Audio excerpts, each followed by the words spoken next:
gonna take way too long. What's up? I'm Ross, and welcome to the first episode on the Complete Internet Iceberg by Revolution Owl 1421. Now, this video covers about half of Tier 1. There's 29 tiers on this iceberg, and some of them are 4 times as long as this. And this part just covers like the first half of Tier 1, and it's really, really long. Starting off with the first few tiers, it's just like stuff you should know, like YouTube, but it kind of gets crazier, and already on part 1 there's some stuff I didn't know. I also think I'll have to use Tor by the end of this because there's some weird stuff just looking down there. Also, I got permission from the guy who made it. That'll be in the description. The way this iceberg chart is laid out, there's a bunch of different, like, you'll see it on the title, and I'll have it in the description. Bunch of words, they each have different colored font, and that says what category they're in. I kind of changed up the categories a little bit more just to make it easier to write, but we pretty much have like general stuff, big companies, internet things, video games, different posts and images, hidden web stuff, video files, ARGs, internet lingo, locations, programming, viruses, just anything interesting that has to do with the internet. So yeah, let's start. Part 1 is general topics. So just things most people should know. NFTs, digital currency, it could have been cool, but they ruined it, and everyone just used it for scams and rug pulls, so fun. Lorem ipsum is that template you use. Say you open up a new like Microsoft Word, Google Docs. It's that Latin like paragraph of text. Deepfakes, those are becoming more prevalent now. Just computer generated things, putting one person's face on something else, like just kind of swapping it. Podcast, just something people listen to, just people talking. It's usually follows like episodic stuff. Also, there's going to be some cryptids and just internet monsters on here. So starting off, we have Sunderman, an internet horror story posted in 2009 by a dude named Eric, I want to say Knudsen, on the Something Awful forums about a pale white dude in a suit that stalks and kills people. People have written their own stories about Slenderman, and you've probably just seen him in either movies, shows, creepypastas, something. Another creepypasta, Jeff the Killer, about the early years of a serial killer as he grows up, becomes like crazier, slightly cringy, but it shaped how creepypastas are now. It was one of the OGs. There's also a doctored picture with this face. I'll put it up on screen, and that's like used as his face. No one knows where that picture's from. Some ordinary gamers has a $10,000 bounty on whoever can find where it's from, but right now it's just lost media. Another creepypasta, we have Herobrine, based off like Minecraft, mysterious dude that would haunt worlds, leaving crosses and burning the leaves off trees. People would switch their skins to his, which is a version of like the main character, but with wide eyes. He's been used to like clickbait kids into clicking videos. I found Herobrine at 4 a.m. challenge. Back to crypto, we have Bitcoin, most famous and expensive cryptocurrency on the market. When I was writing this, it was at 65K. Now it's, I think, around like 60. But it is up there for crypto. Nothing comes close. It started going big in like 2021, up to like 60, dropped, and people put their money back into it, and it's back up there. But someone made millions off selling that when a bunch of people got in originally. Next thing, Dogecoin. Instead of a trusted cryptocurrency like Bitcoin or Ethereum's gonna be next video. It's pretty much a shitcoin, which means that the price constantly fluctuates. It's not based off anything. No one really cares how it does unless they put a bunch of money into it. Which is why when Elon Musk tweets about it, it just goes up like 1,000,000,000%, and people make a ton of money off waiting for him to tweet about something. It went from a third of a cent, so 0.03 of a dollar, to 70 cents in 2021, which is a very big gain, but that was only for a short period of time, and now it's down quite a bit. Most crypto went up around that time. It was just the big thing, and now most of it's pretty much leveled out. It just shows people want to diversify and will do anything to find the next big thing and try to hop on it, but many people just hop on way too late. Next thing is Vivo. I hadn't heard of this one, but it's the biggest, one of the biggest music streaming services in the world. Not as big as like Spotify, but pretty big. Not as good either. Next, just a thing that is big in general is Poppets. It's like a little fidget toy. You literally just poke it, and it makes noise, and it feels satisfying. They actually started off as toys for ADHD kids to keep their hands occupied, like fidget spinners, but that just became a giant craze, and then a bunch of people ended up buying them for like YouTube channels. Ohio, I will not be covering this. I don't really want to cover this. Next, cyberbullying. which should be used on people who say Ohio.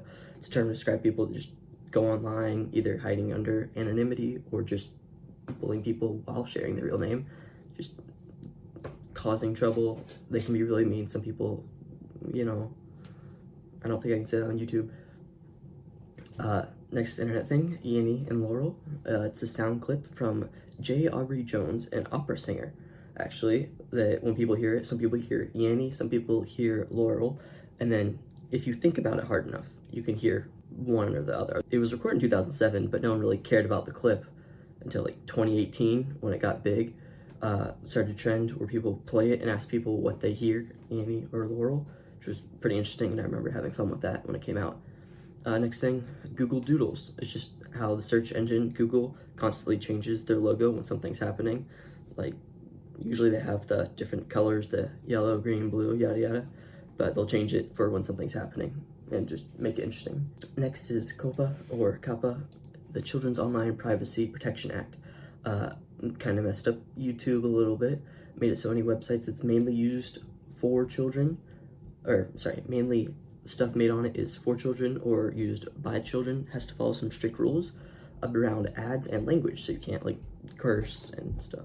Many people got mad a few years back because YouTube said that their viewers were mainly kids, so then they had to listen to those rules. Next thing, also fun, QAnon. Depending on what side of American politics you are, this is either an insane conspiracy theory or a radical political movement that some call a cult. But depending on who you ask, it's just a bunch of random stuff. So have fun looking that up. That's all for this like section of just general topics that you'll hear about on the internet often enough. Yeah, I worked on that like a few months ago and kind of forgot about it. And then earlier today I remembered and started writing everything else and spent my whole day just writing the script for this first part of the video. Yay. The next set of topics on this list are just giant companies. Starting off, YouTube. You know what YouTube is. You're watching this on YouTube, unless someone pirated my video and put it on a different site for some reason. Or YouTube isn't a big thing, but I doubt that'll happen. YouTube, you can just post anything on it. They claim to have 2.5 billion active users. Billion, that's a lot. Next, Google, pretty much a monopoly right now. Biggest search engine also currently, not because it's good, but just because everything else is pretty bad. Personally, I use ChatGPT as a search engine, or just putting Reddit at the end of my search query, otherwise you get nowhere.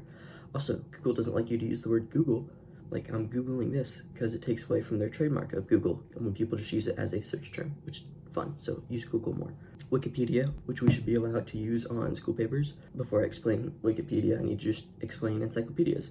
They started like 1,000 years ago, or at least the first parts of them, and it's just a book that contains knowledge for people about how anything and everything works. For a while, only rich people had them because no one else could read. So if you're rich, you bought this, you're like, hey, I know everything. Which, when you weren't a peasant back then, you could probably claim, and people couldn't really prove you wrong. Anyway, Wikipedia is an online encyclopedia. So it just has all the information pretty much that humans have right online. You can just Google it easily. Anyone can edit and add to that information, which is why it has gotten so big. You might think this leads to a lot of trolls, like messing with it or just deleting stuff, changing stuff. However, the wiki mods are very strict and check pretty much everything, so good luck with that. Yet again, because of this, I think we should be allowed to use Wikipedia on school papers. Also, one other cool thing about Wikipedia, you can just download the whole thing. Like, they have a thing, I'm using like Kiwi, but you can download the whole of the American Wikipedia for like 100 gigabytes with pictures, and I think it's like 30 without photos, so all of human knowledge, 100 gigabytes, pretty cool. Next is Facebook, aka Meta. This platform has about 3 uses. For time, it was used by like everyone as the main social media site, but now it's mainly moms and grandparents using it as their main social media site. They changed the company name to Meta when Mark Zuckerberg, the lizard man, said they should do it, and their stock just dropped, so that's fun. He did it because he wanted to dive into VR and make that the next big thing.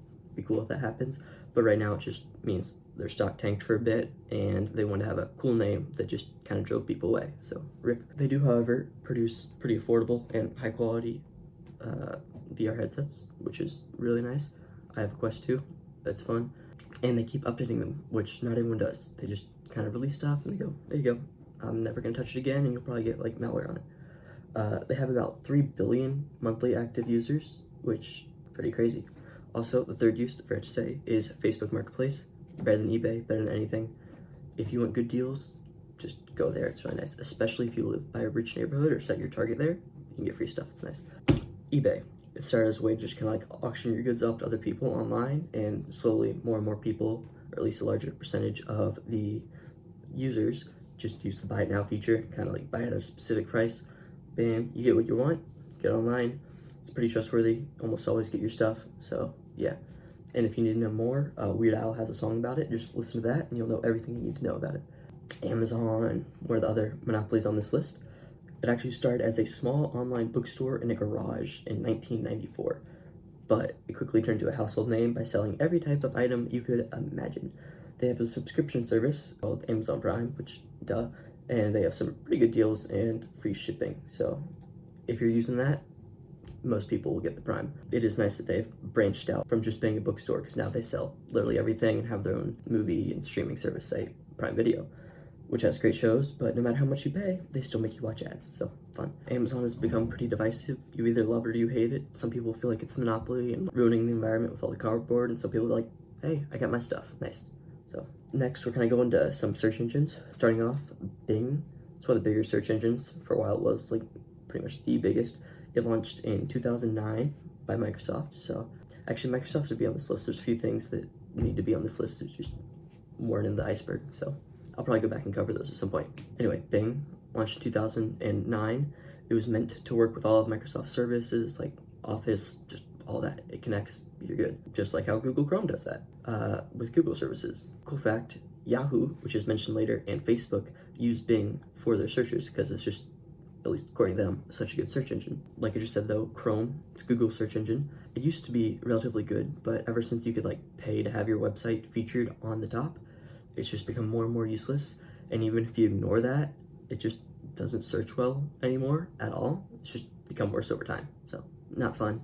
It's currently, though, the most used browser, despite all of its major flaws, and there's also like spin-offs like Brave, which use the Chromium engine, but then give you extra stuff like ad blockers, and it's nice. More than likely, it's big because it's easy to use, and now that everyone's transitioned to it, there's no reason to transition away because you have to move all of your information. Now we're going back to social media services with TikTok. This took the world by storm, introducing brain rot to the children, and that brain rot spread to every other platform, including YouTube Shorts, Instagram Reels, and probably a lot of other stuff I don't really know about. It's pretty much just longer Vines, though, so I don't know. Also, Vine wasn't on this list. It might be in later icebergs. I have not read all 29 tiers. That would just take forever. But yeah, it was an old site. Used to have short videos. Vine was cool. Anyway, TikTok has 1 billion users and has been banned or almost banned in every single country, mainly because of the alleged spyware from China. So nice. Also, if you're bored, look up the people in like the US court interrogating the dude in charge of TikTok. They just make fools of themselves. They have no clue what a computer is. It's kind of funny. Next, Reddit. Like the Wikipedia entry, this one's gonna have a bit of a backstory to it. In the early days of the internet, people didn't really stick to the websites they do now. Like now, on, I think it was an LTT video, Linus Tech Tips, they talked about how people nowadays just go on like 3 to 5 websites, and those are the ones that they stay on when they're using their computer. Back in the good old days, people would go and like 20 websites and they just kind of have them all memorized and go there. Like, oh, I need memes, I go here. I need gaming news, I go there. And they'd go to a bunch of different places. And on those, there were forums, so you would like ask questions and get answers. Reddit was one of the first websites where you condensed all that into one place and you just used it, you had an account.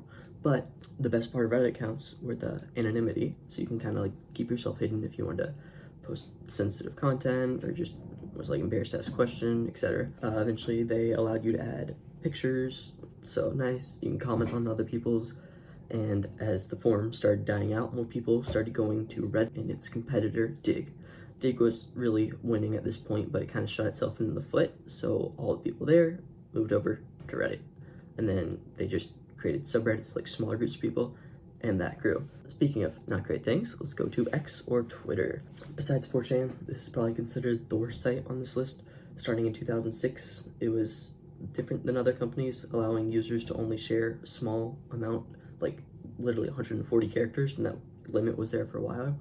It was mainly used for like news about your personal life, sharing opinions, just little short blurbs, and then people would kind of comment under that to make it go longer, but usually short things. For a time, it was a behemoth of a company, like absolutely giant, but it has slowly been held in less and less regard as its fan base grew to hold fast to their opinions and like attack anyone that had differing opinions. It was not helped at all by Elon Musk when he bought that, laid staff off, and started paywalling features, and now it's just no one really goes there at all, unless it's bots. There's a lot of bots there. Back to search engines, we got Yahoo, similar to Amazon, started in 1994. However, this started as a directory, so it wasn't just like, oh, type in your stuff here. They'd have links on the side showing you visited sites, because during that time, search engines just weren't as good. You need to know, oh, here's where people have been visiting recently. I'll go check that out, see if there's anything cool there. Eventually did turn into a whole like search engine, and it started hosting its own emailing platform, Yahoo Mail. During the 1990s, it was the biggest search engine, but Google was able to swiftly overtake them. Yahoo is now kind of a shell of its former self, but hey, it's still pretty big, and it has a large like audience of people who are kind of older and just never wanted to migrate away because either they're too lazy or didn't know how. And I bet some people somewhere use Yahoo. Not a lot, but someone. Fun fact, it stands for yet another hierarchical organized oracle. Do with that what you will. Gmail, the best mail, also known as Google Mail, was Google's answer to email, giving free emailing service to everyone with a sizable amount of storage, especially for the time, a whole gigabyte. Wow. It has since increased to 15 gigabytes, but that's shared between Google Drive and Google Photos along with Gmail. Personally, I use Gmail. I think it's good, and I just use the whole suite of Google things. Google actually started Gmail on April 1st of 2004, and everyone thought it was a joke because no one had seen that amount of free storage before. So everyone's like, nope, not real. Why do you launch stuff on April 1st? I don't get that. 4chan. This website has probably the most videos exposing it. If you're bored, just go down a rabbit hole of 4chan videos on YouTube. It started in 2003. It was a message board. It's just supposed to be like kind of more anonymous than Reddit. It did help promote great memes like Pepe the Frog and Rickrolling, so we got that out of it. It hosts most of the green text, I'd say, on the internet, whether for good or bad. Lack of rules on many of its boards kind of caused it to be frowned upon by some people who looked at all of it, or looked at one part of it and thought all of it was bad. Can't really mention bad parts on YouTube, but if you're watching this long of a video, I'd assume you know at least a little bit about that. And 4chan's history, it seems mainstream media really doesn't know much about it. You might have seen that famous clip of some news station talking about the anonymous hacker 4chan, thinking it's one person, not a whole group of, I think, millions of people, if not tens of millions of crazy people. Well, not crazy, you know. Patreon. You might know what this is, especially if you're on YouTube. People try to plug theirs. I don't have one yet. It's a platform founded in 2013 where you subscribe to help creators you like pay to continue what they do. It's pretty big now and has allowed for content creators to be able to go full-time, like working and posting videos, making music, drawing. It was actually started, or it was co-founded by a musician, Jack Conte, C-O-N-T-E, who was having some money problems. Some companies, like OnlyFans, have copied that model, but they went in a different, more NSFW direction with it. Others, like Buy Me a Coffee, charge creators less and are growing faster in the field, so they might overtake it at some point. Side note, I haven't looked at the bottom layers, so Buy Me a Coffee and OnlyFans might be mentioned later, but even if I did read through all of them, I wouldn't remember if they are later. Next, shorter one, Pinterest. I haven't really used Pinterest, but it looks pretty cool. Launched in 2010, and this website lets you save different posts to gather ideas and save them on board. Just kind of like, I'll put an example on screen. The user base is really big, and if you want anything, they'll have stuff for any hobby or interest you might have, and there's a lot of posts on there. Duolingo has grown into a giant within the last few years. It started in 2011 and has since become the biggest language learning app. You kind of use it like a game. You have a certain amount of lives, and when you get a question wrong, you lose the life. They regenerate over time. Yeah, they have a subscription model. It's definitely worth it if you want to learn. I was on a family plan with some friends for a while, and I'd highly recommend it if you want to learn, like both paid and free. If you're trying to learn a language, I'd recommend Duolingo. Also, you get really ominous messages sometimes. Like, I'll put some memes up, but like the little bird duo will message you like, hey, something bad's gonna happen if you don't learn a language like now. Discord, we should have used this instead of Zoom during that time in like 2021 where no one could go outside. It just would have been better. It's another way online to talk with people, but instead of just messaging, there's also voice chats, and it's really focused on that. You can make little groups, just little Discord servers. You make it with your friends, other people. They usually are around a group, so either your friend group or a specific type of meme, or if you want to discuss politics, religion, whatever. They shove Discord Nitro down your throat. It is their subscription model that is not worth it, and you will never stop seeing ads for it. It's kind of annoying. So far, this is the newest platform on this list. It started in 2015. Kind of weird, but that was like 10 years ago now. So, fun.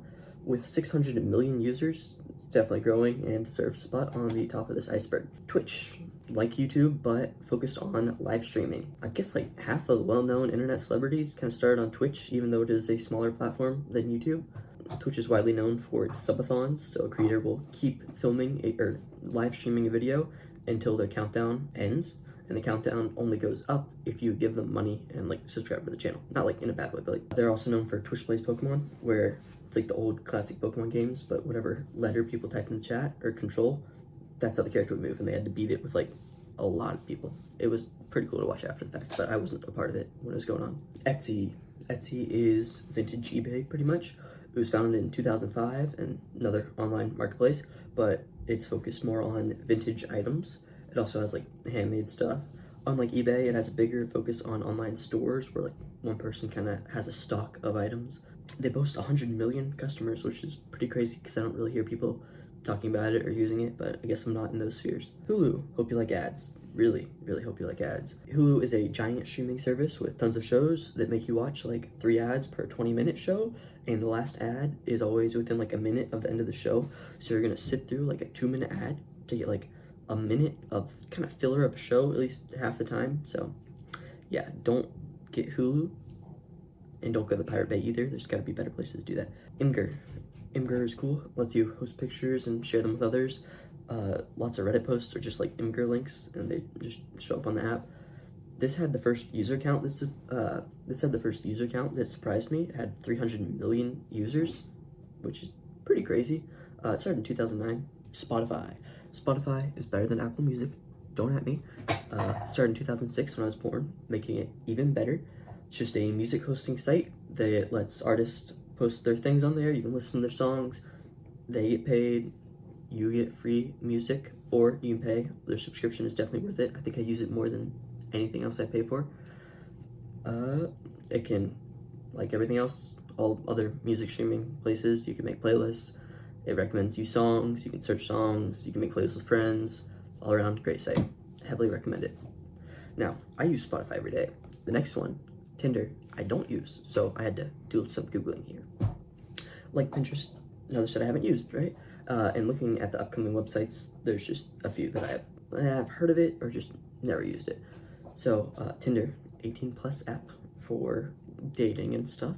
You either swipe left or right depending on if you like someone, and if you both swipe whichever the good way is, then it like lets you all text each other and then meet up. DeviantArt, founded at the turn of the century, year 2000. DeviantArt is for artists who want to share their work with others, sell prints to their audience. Focuses on all types of art, like photography, painting, drawing, like if you want art, it's on there. It was one of the first companies that started having like a virtual currency on their site. Not a cryptocurrency, just a sort of point system that you can buy and then give to creators. So that's cool. The Hub. No one seems to make accounts for this, but they claim to have 1 billion visits each month, like multiple billion, which is insane. For some unknown reason, their views go down in early November. Yeah. It's mainly for, but there was actually a time where people just posted full movies and their moderation was so bad that they just like stayed on there, and it was like movie hosting platform for a bit. So that's kind of cool. Also, apparently they donate a lot of money to charity. IMDb, you should know this. In 1990, this internet movie database was created to categorize and rank different movies and TV shows. Now it also gives like trivia, information on actors, user comments, and literally just everything you need to know about a movie. Boasts 10 million titles and 100 million users, but that's probably pretty low because I know I visited it quite a few times and never made an account. So they probably have a lot more traffic than they claim, which you wouldn't expect. Vimeo, it's just back to ICEBERG, but for videos. In researching this, I found out it has almost 300 million users. Did not expect that at all. That's more surprising than ICEBERG's account. People actually make money off the videos they post there when people watch them, so that's cool. They gained popularity because of how easy they allowed HD uploads. Like, they were some of the first people to have HD videos online. Quora, discount to Reddit. Who doesn't stop sending me emails. I don't remember subscribing, but I get their emails way too much, and I've tried unsubscribing. It's fun. Anyway, where is I? Yeah, it's actually a bit different than Reddit because it focuses mainly on Q&A stuff, not just posting about interests. Their name comes from the Latin word quorum, which means they want to focus on knowledge and letting everyone be knowledgeable on topics. And it's just some weird questions, pretty much. Adobe, it's a software company for professionals. Don't pirate them, definitely. They have a ton of products like Photoshop, After Effects, Premiere Pro. They charge a crazy amount of money per month on their, they get so much money on monthly subscriptions. However, since it's for professional work, it kind of makes sense because they are top tier for quality. I can't think of anyone who's better than them for stuff, and they claim to have 30 million customers, which when you're charging that much, they're making a ton of money. BuzzFeed, like Spotify, started in the great year of 2006 and currently has 100 million users. Another surprising user count. I would not have expected that because all I know them for is quizzes. And when I looked them up, they're also known for news, because apparently there's BuzzFeed News now, and listicles, articles in list form. But besides that, they just post quizzes everywhere. Next, Know Your Meme. I've sadly had to use this a few times because just didn't know. It is a website dedicated to people who touch grass. If you don't touch grass, you'll know all this stuff. If you at least touch grass every now and then, you're gonna need to use this because there's a lot of new meme templates all the time. So millions of people apparently use this a month, which I expected it to be a lot, but pretty crazy. WikiHow. Not gonna lie, I thought all these were jokes, all the WikiHow ones, because I've seen them, but it's just kind of stupid stuff. Okay, nothing's coming to my mind, but I'll post a stupid WikiHow right here. Yeah, it is just Wikipedia, but it shows how to do certain things. It lists out pictures for kind of like graphs, but showing what to do and in what order. It has little titles and stuff. They have 200,000 articles and millions of site visitors, which is pretty cool. Definitely deserves to be at the top of the iceberg, because yeah. Yandex. This is the first thing in the company section that I had absolutely no clue about. After a quick Google search, I found out why. It is an IT company from Russia.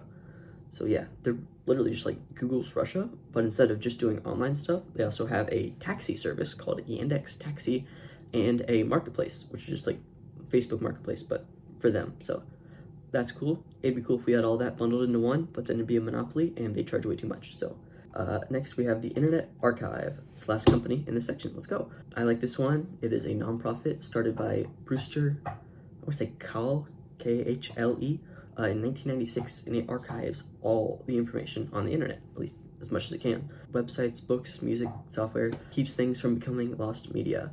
Coolest part about it, the Wayback Machine. You've probably heard of it. It and GitHub allow you to track when, let's say, hypothetically, a company changes its TOS and doesn't tell anyone, and maybe it's a little bit predatory. Sometimes those hypothetical companies try and delete the saves of their website so people don't find out. But the Wayback Machine and the Internet Archive allow you to track that and be like, you can't do that. So that's fun. I like this list a lot. There's some stuff I feel should be lower down a bit. I like that WikiHow's on here, but I don't know, I feel it could be a little bit deeper.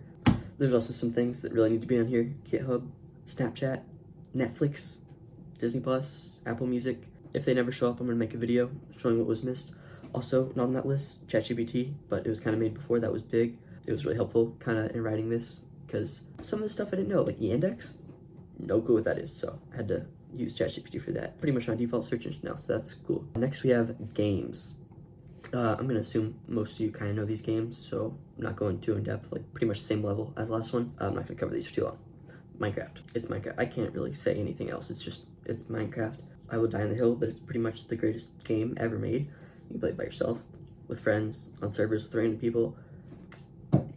So the sandbox nature of it is pretty nice. Constant updates are awesome. I really appreciate Mojang for that. It started in 2009, and it's just been really popular ever since. It's had its ups and downs, but it always goes back up. so far. Next, Roblox. You probably know what this is. You probably have a younger sibling that plays it, or younger cousin, or maybe you play it. It's okay. There are therapists for everyone. You got this. Hundreds of millions of monthly players though, so there's a lot of people that play this. I used to play it a bit, and now sometimes I'll play with friends, but not that often. One thing that's cool is they partnered with Meta to be able to have it on a headset. One thing that's cool is they partner with Meta so that you can play Roblox on your VR headset, which is pretty cool. It hasn't really taken off yet. Maybe it will eventually, maybe it won't. Like Minecraft, it's kind of sandboxy where anyone can make an experience. That's what they call their games for other people to play. It has its own currency called Robux. They make so much money off this. Holy, do you know how many kids like beg their parents for Robux? It's Robux and V-Bucks. Like, that's all kids want now. It's crazy. I can't find it, but a few years back, I watched a video where this guy interviewed people and talked about how there were some like companies kind of making kids, like older teenagers, but still kind of kids, make Roblox games and then like not really paying them and being like, it was crazy. I searched for like 20 minutes, I cannot find this video. So if I do find it or someone finds it, I'll like link it down below. Next, FNAF. You know FNAF, this is the top level of the iceberg. I haven't played FNAF, my brother has. He was really into the lore for way too long, sorry. It makes me think Game Theory should have also been on this list. Maybe it would be farther down, but it definitely deserves to be near the top of this iceberg. It started off as a horror game where you're in like a Chuck E. Cheese place and animatronics haunt it and try to kill you. And they have like human souls in them, kid souls, so that's pretty crazy. This is one of those topics that just deserve its own iceberg, and there are lots of FNAF icebergs. I'd bet money on that. Also, I said Chuck E. Cheese, that's just like an indoor kids place where there are birthday parties and games and like music and weird looking pizza that definitely wasn't reused. Also, it got big enough to have like a plethora of games and its own movie, which is pretty cool.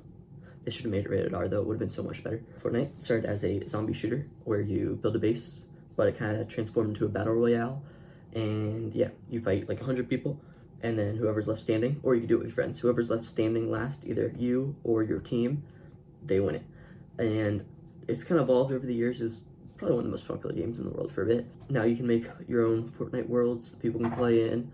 It's gotten really big. They also, within the last like year, really expanded and added a whole like mode that is just Minecraft but Lego, and they call it Lego Fortnite, but it's just Lego Minecraft. Maybe they'll cover Lego in later icebergs. That'll be interesting. And they also made a racing game where they teamed up with Rocket League. Also pretty cool. I had fun playing that for a while. This is a cultural phenomenon. Think how many kids you've heard doing cringy Fortnite dances or begging their parents for V-Bucks. It was at its peak like a while ago. It was still big, but at its peak, its biggest streamer, Ninja, allegedly, was paid over $100 million to move to Microsoft's failed streaming service, Mixer. They wanted to compete with Twitch, and I don't think it's around anymore, so rip. Next one, Clash of Clans. That's a good one. It's been around for a really long time. Arguably one of Supercell's most known game. Clash Royale's up there, but Clash of Clans, that goes at the top. It's a base builder game where you just loot other people's bases and very, very slowly build yours up. I still play this game because it's pretty good. You can also work together with like friends, your clan, and fight other clans. Clash of Clans. Even though the name is Clash of Clans, you can actually fight against other clans or even have clans for bits. That was kind of interesting. Next one, FNF, Friday Night Funkin', not to be confused with FNAF. I watched its rise, but I never played it. It's a rhythm game with some apparently pretty good music. It's died down in popularity a bit. I don't know why it's this high on the iceberg, but it's pretty big. People enjoyed it. Next, we have IO games. This is more a category rather than one game. They're not as old as Flash games, but IO games were easy to make and pretty simple. You played them at school when your teachers weren't looking. It was pretty fun. It's mostly known for like Slither.io, Agario, Paper.io, and then many were kind of turned into mobile games that took off. Angry Birds mobile game. This gigantic franchise started with just one game, which has sadly been renamed from Angry Birds to Red's First Flight. Sounds so much worse, not gonna lie. Rovio, please fix that. But since then, they've expanded into movies, multiple pretty good movies, multiple shows. One of the problems was they delisted all of their fun games for a while, and I think they added them back and they took them down. Anyway, best games were Bad Piggies, Angry Birds Star Wars. I think there were two of them, both of them were good. Evolution, and most importantly, Angry Birds Space. most of the games were pretty much bangers. They were good. Not all of them. The racing one was kind of weird. And the Facebook one, well, I heard people like the Facebook one. Anyway, Among Us. This game single-handedly got humanity through that time that I was talking about in 2020 where no one could go outside. Available literally everywhere. Computer, console, phone, you name it, they got it. It is literally just Mafia, where you're separated into the Among Us crewmates. So you're like the good guys and the imposters who try to kill them while the crewmates try to fix the ship. You know what it is. It still receives updates. That's pretty cool. Its impact pretty substantial with many streamers playing it and then the viewers playing it, and it was the biggest thing for a while. It did ruin the words suspicious and among. Like, you can't say that anymore without kind of trickling or someone trickling at you. As soon as you forget, someone brings it back. So, Undertale. It's a fun one. I still haven't finished it. I need to finish it. It has the best music on this list. Like, just hands down. It was made by Toby Fox in 2015, and it was released as a unique indie RPG with good music. It has great characters. The most well-known, Sans, made his way into Super Smash Bros., which isn't on this list, but we'll talk about that later. It has different routes, so depending on who you kill, the story completely changes, so you can replay it a lot, which not all of the games on this list you can really replay. Actually, no, this is a good list. You can replay pretty much everything on here. Never mind, scratch that. Yeah, then next on this list is Deltarune. Its sequel also has great music. It's only like halfway released. There's different chapters. I think it's like halfway out, but they're not releasing other chapters until all of them are ready, so it's going to be a bit. The community is eagerly awaiting updates. I am eagerly awaiting more music from it. Doom. Can Doom run on X? Whatever X is. The answer is yes. Doom can be run on calculators, fridges, and even pregnancy tests. At least I saw it run on a pregnancy test once, and I don't want to see if that was fake, because I think that's a cool piece of information. So yeah, this shooter's code is so good that, like Minecraft, it has a very active modding scene. If you want to see on how good that is, I recommend Lufa's modding video on it, Lufa, pretty good. Fall Guys. This game could have been so much better. It's a parkour game where you go through like different stages, different obstacles, and you get eliminated until you're the last person standing. I don't remember if it's multiplayer. I think it has some multiplayer, like teammate multiplayer. But yeah, it was pretty fun. Like Among Us, it came out around the same time, and similar kind of like party game where you do quick matches. A lot of streamers played it, got picked up, pretty crazy. Unlike Among Us, it had a competitor, Stumble Guys.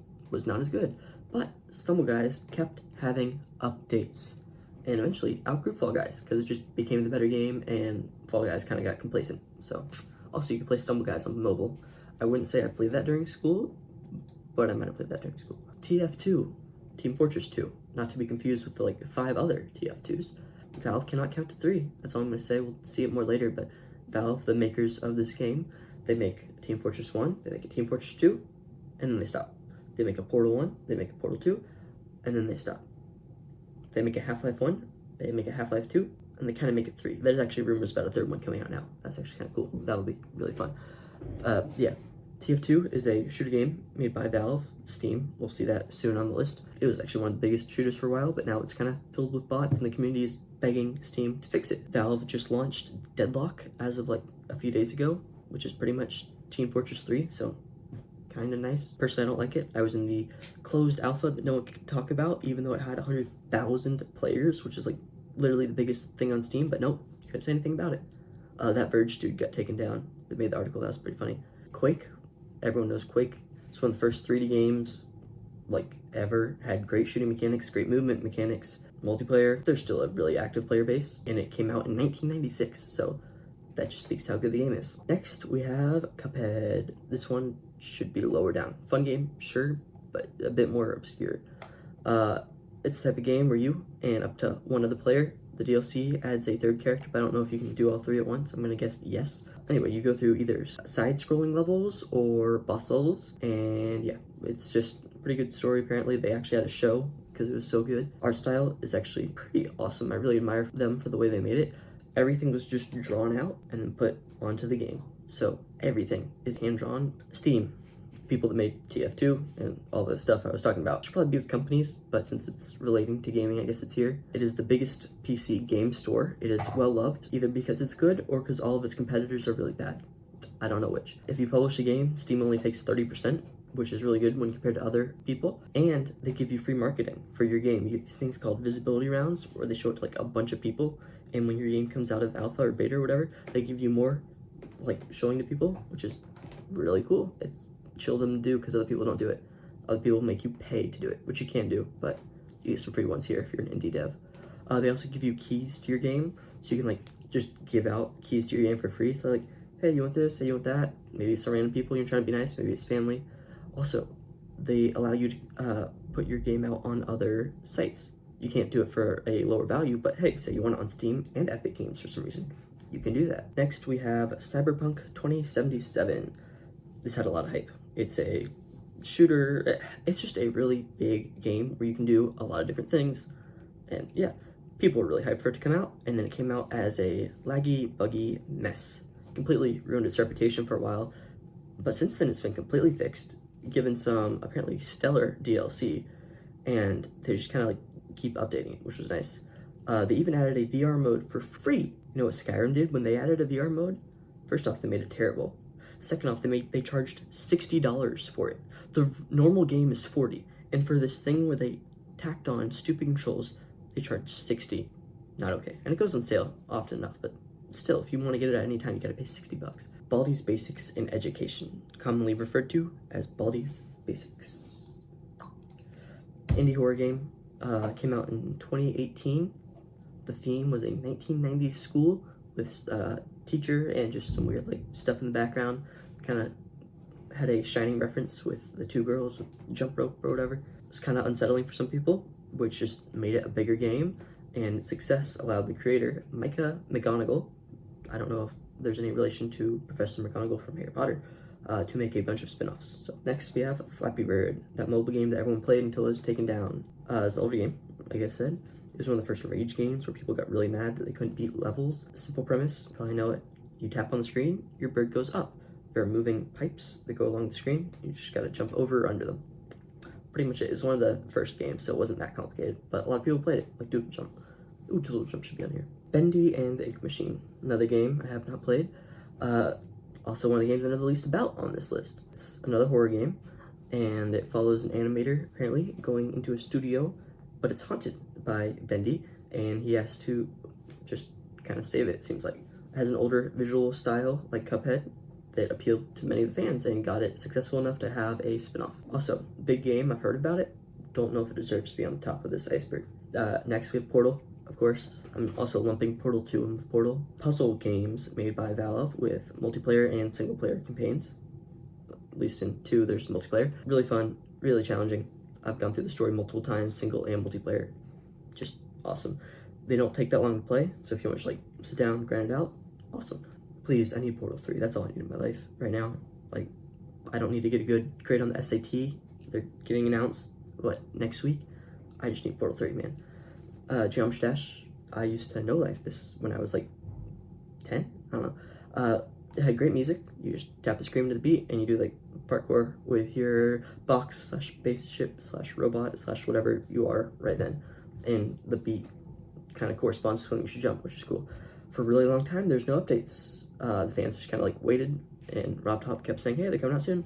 And then they did, and everyone was really happy because it was a great update. They added a bunch of new controls, just a bunch of cool stuff, and nice. The fans are still waiting for multiplayer, but they got a good update, so they're kind of happy for now. Also, there's a level editor, which keeps the pros engaged, and they still have a thriving community from it. Anything with a level editor just still has a lot of people playing. Or shooters. Genshin Impact. Depending on who you know, you will get absolutely clowned for playing this. Have fun. It is an open world game with a ton of characters. It has its anime style heavily contributed to its success. It has a gacha system, which means it has a lottery. And you pay lots of money, and you might get what you want, and you might not get what you want. They call this gacha system the Wish system. It has 70 million downloads. I've actually heard the story's pretty good, and they also keep releasing a bunch of updates, so nice. Plants vs. Zombies. You're not a gamer if you haven't played Plants vs. Zombies. Just please do PvZ 1, and then maybe play PvZ 2, but at least play through the first game. You can get on Steam for like $10, it's great. These were some of the first tower defense games, and they had a specific system called, like where you have different waves of enemies, but they go in a line, so they go straight. Whereas other tower games have different maps, they just go straight across the screen, what the zombies do, and you have different plants that you cultivate, and they shoot the zombies or launch like watermelons. You gather sun to plant more plants. It's actually kind of complicated when you get to the harder rounds, so you fight them in your backyard, your pool, at night, on your roof, during a storm where you can't see anything. As I'm writing this, my cousin is playing Plants vs. Zombies right now, and the game came out like forever ago, so go play it, it still holds up. Last one, Valorant. It's a hero shooter, like TF2, another heavily streamed game where to be even kind of good, you need to no-life it, memorize all the map locations, see, hey, there's a window there. If I throw this grenade at a 72.5 degree angle at this second, it'll hit this enemy at this time. That's it for this video, pretty much. Played a lot of these games, and I feel like this section was pretty good. There were some things that I feel like need to be lower, but I think once I get to the next tier, I'll understand kind of how stuff works together. There were some things that didn't need to be on this gaming list, though, like GTA 5, Skyrim, and RuneScape and Smash Bros. Definitely deserve to be on this tier. I'm expecting like Terraria and GoldenEye somewhere on this list. I've enjoyed writing this so far. It took way too long, and I thought this would be a longer video, but it looks like it's gonna be like, I don't know, 40 to 50 minutes with cuts. There's already some cool stuff I've heard of. Yeah. I don't know when part 2 is coming out, but tier 2 is double the length of this, so yeah. I think I'm gonna start doing smaller videos in between tiers if I keep doing it. Thank you for watching. So far I've enjoyed this. Hopefully I continue to enjoy this, and I hope you liked watching it.